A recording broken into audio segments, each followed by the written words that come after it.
Hai sahabat Jam Vlog, kembali lagi sama gua Antoni Saputra. Kali ini kita persiapan dan sedang akan berangkat ke Jogja bersama Om Is. Om Is sudah di depan, ini saya baru selesai siap-siap. Kita akan mengurus glass pond atau mengerjakan project glass pond lebar 4 meter, ke belakangnya lupa berapa, tingginya sekitar 1,5 meter mungkin. Jadi ini project dari penontonnya Jam Vlog.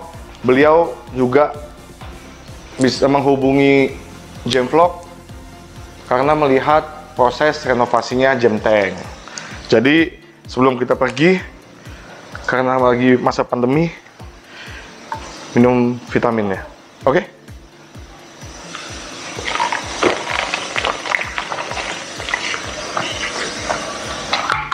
Nah, ini kita sedang persiapan menuju udah sebagian barang sih udah naik. Ini cuma barang-barang pribadi yang kita siapkan. Nanti kita tanya ke depan sama Om Is barang apa yang kita bawa dari sini untuk kita kerjakan di Jogja. Oke? Bye-bye sayang. Bye-bye. Bye-bye. Jangan bandel ya. Hati-hati, Papa. Bilang hati-hati, Papi. Bye-bye. Bye-bye. Kiss Papi. Good. Ya, sekarang kita sudah pamit-pamitan. Sekarang kita ke depan. Jadi, semua udah ya? Kunci mobil belum? Mana kunci mobil? Ini. Jadi, udah. masker udah di kantong. Kita coba lihat Om Is. Om Is dari depan tadi sih.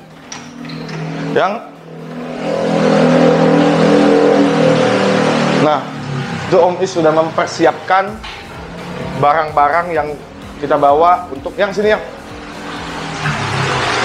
yang kita bawa untuk pergi.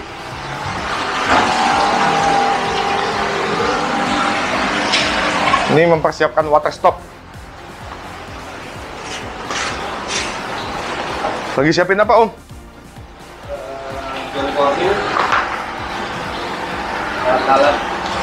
Oh. Material penunjang lah.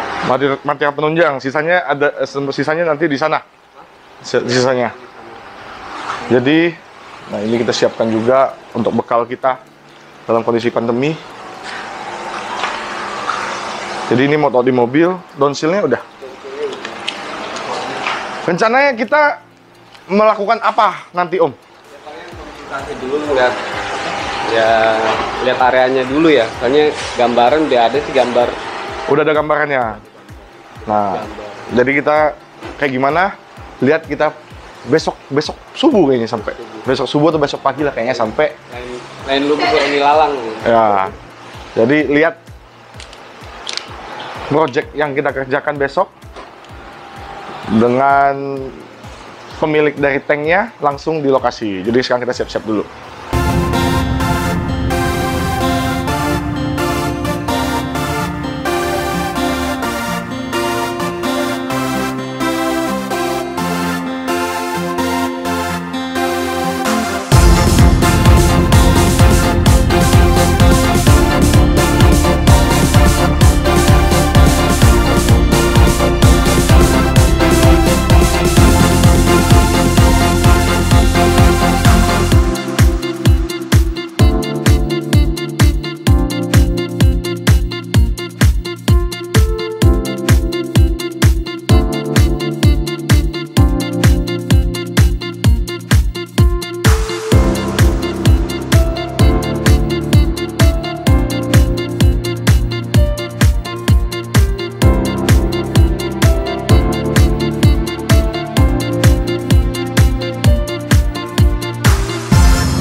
Jet screening harganya lebih mahal dari split biasa. Misalnya kita pakai K35, kalau misalnya K400 ya kan.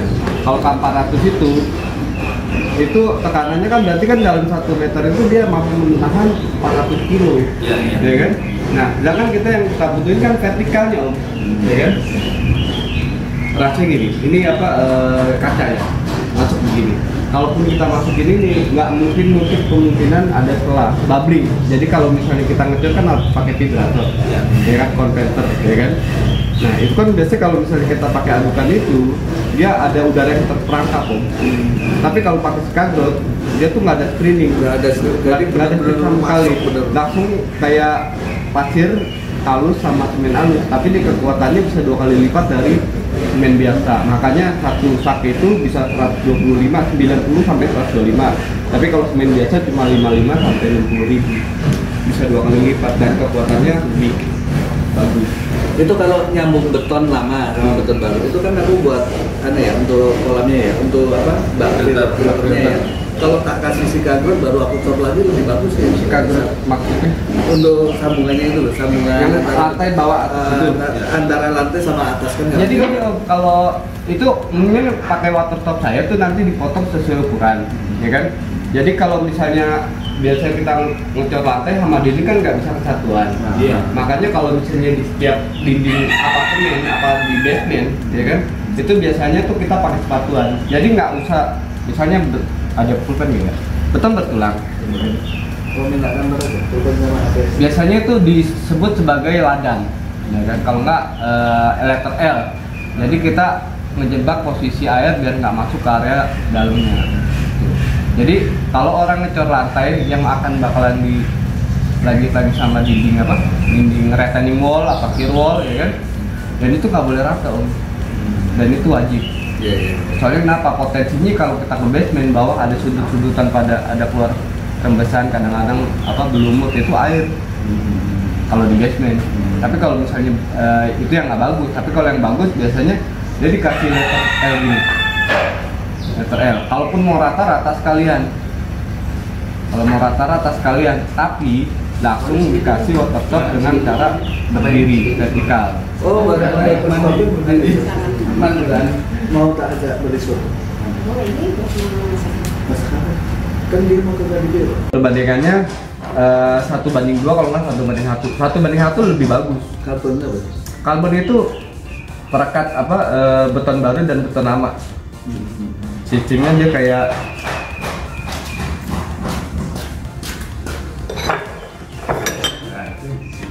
nggak apa-apa. Biasanya ada kompositnya apa? Sebagiannya. Dan beton lama ya biasanya kan kita gini nih om, langsung ya om ya. Ini udah dicor nih, misalnya udah dicor Lantai. ya kan, lantai rata ya. Ini usahain jangan rata om. Dia minimal pakai sepatuan, dia begini, ya kan? Nah, ini aja nongol. Ini satu ini ya. Nah, jadi air yang masuk di sini, ini masih ngetrap di sini, Oh. Nah, kayak pas ngecor kayak gitu. ngecor nggak boleh rata, tapi kan kalau udah terlanjur, bisa. Tapi satu ini, ini besi harus penjangkarannya nggak boleh begini ya om, langsung nge-L. Ya. Ada penjangkaran, jadi sewaktu-waktu dia ada getaran, kalau misalnya antara ini sama ini beda kekuatannya. Iya. Om mungkin lebih tahu lah ya kan. Nah, kalau misalnya ada penjangkaran, misalnya di 1/4 D ya kan, D3 misalnya kan. Nah, kita hitung dulu jarak ini berapa ya kan. Jarak misalnya 1 meter ya, 1 meter. Berarti minimal di 1/4 bentangannya itu 25 cm dia harus masuk. Penjangkarannya. Nah, 25 cm penjangkarannya harus masuk. Oh iya.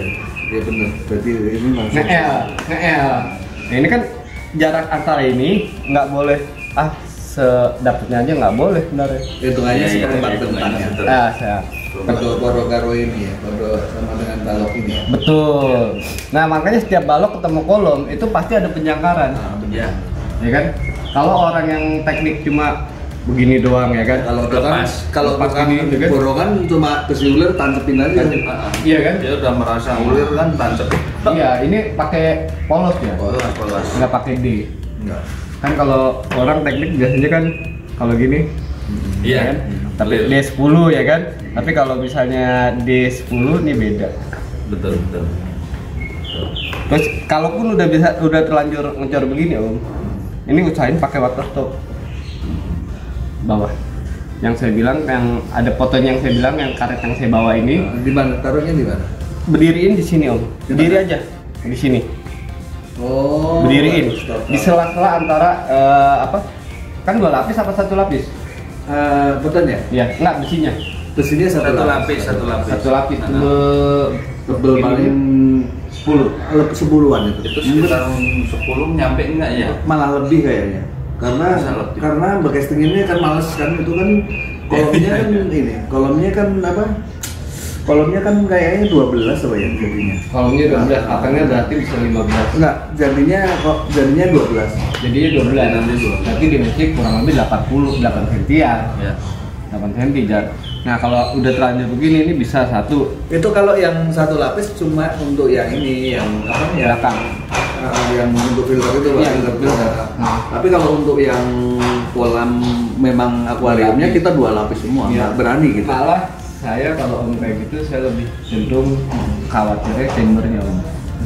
Soalnya antara beton yang horizontal sama vertikalnya ini nggak homogen kan. Yang pertama yang lantainya udah misalnya udah cor 2 hari kan, berarti kan setelah 2 hari baru kita cor lantai dindingnya kan. Ya kan nggak homogen, nggak satu. Iya, mesti ya bisa. kan? Nggak pasti bisa. Nah makanya minimal kalau sebelum ngecor ini kasih ladaman gini, ini bilang ladam sepatuan. Itu bisa sepatuan, biasanya dikasih apa, siku. Tapi kalau udah kecor kayak gini, ini besi misalnya 1 ya Om. Ini otomatis kan digisting nih, kanan kiri, ya kan? Nah di sini siram aja dulu karbon semua. Karbon, cari karbon. Karbonnya ada merek Post-Rock, tapi lebih saya recommended merek Post-Rock.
Nah, sahabat Jemvlog, tadi kita udah saksikan bersama Om Is terjun langsung ke lapangan dan memberikan pengarahan kepada owner dari project Respon yang kita garap kali ini. Dan juga langsung tadi memberikan arahan juga ke pekerjanya ya Om ya? Ya, pengarahan tentang pemakaian, karena dia kan memakai 2 filter ya, kanan dan kiri. Oke. Dan itu juga masih tahap pengecoran lantai, jadi kecil kemungkinan karena dia 1 berdiri itu tetap kita memakai karet PVC water top. Jadi kalau di jam tank itu kan hanya di kaca aja yang pakai water stop, tapi ini di posisi dari pondasi sudah mulai pakai water stop. Ya, karena dia posisinya tidak tergabung ya, tergabung sama apa kolam utama. Kalau ya Perbedaannya apa Om dengan jam tank? perbedaannya dengan jenteng karena belakang dindingnya yang di sini dia ada dinding lagi rumah, Oke. ya kan? Tapi dia tidak berhubungan karena jadi secara rasionya kalau orang membuat itu kan otomatis ditempelin. Oke. Karena di sini kemarin sama Om Budinya juga udah dihitung-hitung, berarti sama saya juga saya bantu hitung, takut ada gempa atau apa. Oke. Jadi ada beberapa hal-hal teknik yang kita gunakan. Seperti contoh kita nggak nempel ke dinding. Terus kedua lagi bawah antara dudukan lantai utama yang tebalnya 10 cm Oke. itu nggak nyatu dengan dudukan yang bawah. Jadi memang sengaja dibuat terpisah-pisah untuk menghindari pergeseran struktur. Ya, tuh. Nah, kalau misalkan nih setiap glass pond itu kan berbeda-beda nih. Ya. Kayak misalnya di jam tank sekarang ini yang ada di Jogja yang kita lagi kerjakan ini. Kalau ini tahapannya gimana Om? Kalau misalkan pembuatan glass pond ini? Tahapannya karena di sini baru ya masih untung masih area bawah ya, area bawah belum jadi, kita masih bisa spare petambah perkuatan seperti tadi contoh ada penjangkaran besi yang untuk chamber itu tidak layak lah, tidak layak ya kan, penjangkaran jadi cuma 5 cm 5 cm diikat begini doang. Jangan nanti sewaktu-waktu dia ada beban otomatis Bergeser. dia bergeser. Jadi seharusnya penjangkaran itu masuknya seperti ini. Penjangkaran tuh kalau di teknik tuh banyak ya, ada yang makanya dibilang seperempat bentangan, Oke. bentangan, terus kedua lagi penarikannya seperti apa. Jadi jangan nggak semerta-merta ini bisa kita masukin besi antara besi hanya dikait begini enggak, tapi ada bahasanya overlap. Overlapping berapa dari bentangan itu ada bahasanya overlap, dan itu jaraknya itu udah standar, nggak boleh dirubah sebenarnya kalau dalam bahasa teknik. Nah, jadi tahapan dalam pembuatan glass pond nih, kita coba breakdown dulu paling ya Om ya. Jadi kalau misalkan sahabat-sahabat Jamvlog juga ada yang ingin membuat glass pond, setidaknya garis besarnya mereka tahu lah ya. Tahu. Nah, jadi yang pertama struktur dari kolam dan bak fibernya itu sendiri. Ukuran yang pasti ukuran Ukuran dulu. Baru menentukan strukturnya. ya ukuran. Karena nggak mungkin dengan bentangan tinggi 2 meter kita pakai besi 8 atau 10 nggak, itu minimal 13 di 13. Makin besar kita harus punya penjangkaran ke bawah, terus kita punya stek ke bawah, pengaitan di bawah, karena kan sistemnya besi itu kan tarik ya, beton tekan. Jadi kalau digabungin menjadi sesuatu kekuatan. Oke. Jadi dari pertama menentukan ukurannya dulu, ukuran dari glass pond yang mau kita buat. Ya, Kemudian baru ditentukan strukturnya di dalam pembesiannya, terus sengkangnya jaraknya itu berapa, itu harus nggak bisa sembarangan. Misalnya dengan bentangan 5 meter, terus kita kasih besi 10 ke bawah, ambillah 8 atau 6, dan penjangkarannya cuma berapa senti dari punya dia kekuatan, itu nggak bisa. Nah, kemudian masuk ke tahap ketiga itu apa Om? Tahap ketiga palingan ya metode-metode seperti kayak apa, pemasangan kaca yang ya. Oke. Nah, kalau struktur mungkin kalau ada 2 jenis ya, kayak ada yang 2 jenis itu antara dinding tahanan bebas, dinding bebas dengan dinding yang berada di bawah tanah, itu beda. Karena yang dinding bebas itu karena dia kanan kirinya letter U-nya itu tidak ada tahanan, jadi hanya mengandalkan benar-benar kekuatan dari besi dan beton. Tapi kalau misalnya yang di bawah tanah, ya kan, itu pasti agak aman, dalam arti agak tak aman, dia pasti sekelilingnya Ditahan sama tanah. Gitu. Existingnya tuh menahan juga. Oke. Bedanya di situ. Kemudian habis ketiga proses pemasangan kaca, yang keempat mulai water ponding. Yang keempat pemasangan kaca itu terus sama berbentuk yang fisik. Nah, growting, terus penyelenan, semua, terus sikatop ya, membran, dan itu ada waktu-waktu umur-umurnya. Oh, udah ada ada usia-usianya Iya. dalam penggunaan material-material Iya. ini gitu. Baru keempat baru memakai kayak waterfounding, terus sealant, masuknya di tahap arsitek lah, finishing. Oh iya, plumbing juga harus dipikirkan dari awal ya sebenarnya. Plumbing sebenarnya dimasuk di struktur utama karena kan itu sistemnya kebanyakan untuk Dipendam. itu dipendam.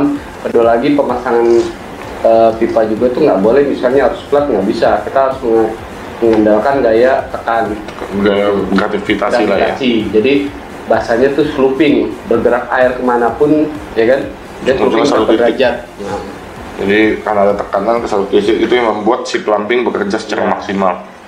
Nah, oke, berarti ada 4 tahapan dalam pembuatan ya, tahapan. glass pond ini. Sebenarnya tahapannya banyak ya, tapi itu secara globalnya. Secara Pertama global. kita harus lihat dari mau di posisi di mana, terus pondasinya seperti apa, karena pondasi juga kan mempengaruhi ke atas.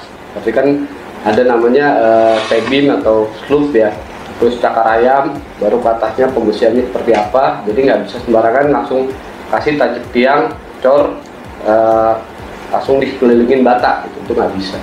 Jadi harus ada pondasi kuatnya. Kedua lagi, kalau bahas ini ya wood plate lah, cakar ayam kalau orang bisa bilang. Sekarang ya. Cakar ayamnya kekuatannya seperti apa, nanti kan itu yang menentukan untuk kedepannya. Nah, ini kan berarti project kedua kita ya Om. Yang pertama Bogor. Bogor. Oh iya, Pertama Bogor, kedua Jogja langsung. Jadi dua-duanya langsung luar kota nih ya. luar kota. Jadi makin lama makin jauh nih. Jauh. Baru ada yang WA lagi ya dari nanya tadi. Tadi ada yang WA lagi dan juga ada beberapa project yang masih ngobrol-ngobrol juga ya. Iya, masih. Awalnya Om Is ini mau bantu jam tank. Jadi nggak tahu kenapa banyak yang hubungi untuk Om Is kerjakan glass pond di rumah mereka ya. Iya. Jadi konsultan dulu kan. Nah, seperti konsultan, kalau nantinya kayaknya yang 5x4 itu dia mau nggak hanya konsultan sih, dia mau diborongkan atau dikerjakan full lah. Jadi ini masih proses pembicaraan. Ya intinya sampai sejauh ini gue pribadi tuh udah belajar lah sama Om Is ya. Sama belajar. Nah, jadi dari awalnya gue pribadi kena musibah, jam tank bocor, nah dan sampai hari ini di titik ini gue jadi banyak tahu dan jadi banyak belajar lah, mulai dari struktur, usia beton, waterponding dan pemasangan kaca. Wah ternyata itu bukan suatu hal yang mudah dan semua itu ada hitung-hitungannya, ada pertimbangan yang matang ya Om ya. Iya. Ada yang mau disampaikan lagi nggak Om? Niatnya juga sebenarnya hanya bantu, tapi di belakangnya mungkin banyak yang perlu bantuan ya. Kalau misalnya perlu bantuan ya insya Allah, kalau misalnya masih bisa kita pegang dan kita handle. Tapi kalau misalnya nggak bisa ya mungkin Nanti jadi sebelumnya kita terima kasih juga sih Om ya, untuk Om Budi, Muhammad Hadid Mas Adit anaknya. Jadi bapak dan anak ini sama-sama hobis ikan yang luar biasa. Nanti kedepannya pas pemasangan kaca kita baru liput koleksinya lah ya Om ya. Jadi kali ini kita fokus untuk konstruksi karena memang waktu yang kita siapkan untuk ke Jogja ini juga nggak banyak ya Om. Mepet banget. Kita juga disiapkan penginapan, juga kita hanya bisa tidur beberapa jam, kita harus langsung jalan lagi balik ke Jakarta. Jadi nggak sampai besok pagi. Ya kan? Jadi kita udah disiapkan penginapan sama Om Budi. Terpaksa hanya tidur berapa jam tadi kita sampai? 4-5 jam. 4 jam sampai 5 jam kita tidur. Ini kita udah mau siap-siap lagi balik untuk ke Jakarta. Gitu aja sahabat Jam Vlog. Untuk video kita kali ini mengenai project glass pond 4 meter ya Om. Kalau sama filter sih lebih kayaknya tuh. 6 meter juga sih. Matinya di 6. Ya kan? Project 6 meter glass pond, Om Budi, owner dari Jogja. Oke sahabat Jam Vlog, gitu aja. Jangan lupa untuk subscribe, like, dan share setiap konten-konten yang Jam Vlog buat, supaya semakin banyak lagi orang yang tahu mengenai konten-konten Jam Vlog. Oke sahabat Jeng Vlog, sampai jumpa lagi di video selanjutnya. Bye.